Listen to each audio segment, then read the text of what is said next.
in this last screencast, we're just going to look at how water being um, how water can actually dissolve things.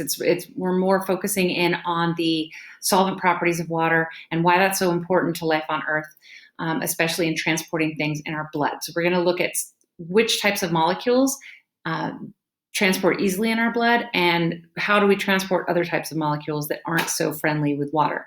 All right, so we've already kind of talked about hydrophilic versus hydrophobic substances when we were looking at the amphipathic molecules.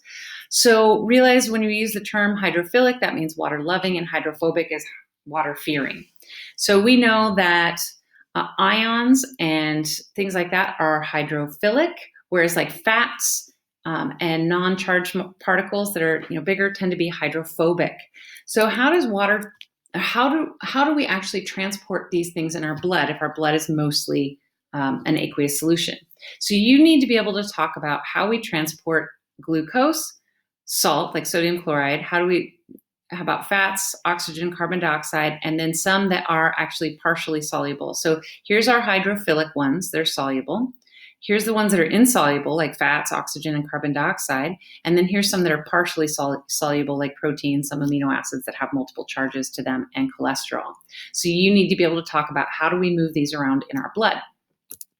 So the molecules that are easily dissolved in our blood for transport are the ones that are hydrophilic. So any ions, sodium chloride and glucose, those just dissolve in our blood and get transported through the bloodstream.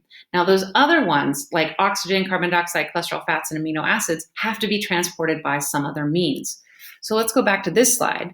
Now this is a hemoglobin molecule, and this hemoglobin molecule carries that's how oxygen and carbon dioxide get transported around within the red blood cells. So they aren't just dissolved in the blood itself; they have to be carried by a passenger molecule, and that's the hemoglobin molecules within your red blood cells. So that's how oxygen and carbon dioxide get around. Now, fats and triglycerides and things that are even partially sometimes partially soluble in water, they tend to get transported around in these things called lipoproteins. So this is kind of cool because there's a phospholipid around it. So the heads you can see would be the outside of the water. And then on the inside of that is where you would find things that have triglycerides, like different types of fat in them, things that aren't hydrophilic, things that are actually hydrophobic. So they can be kind of bundled up in these lipoproteins that then can move around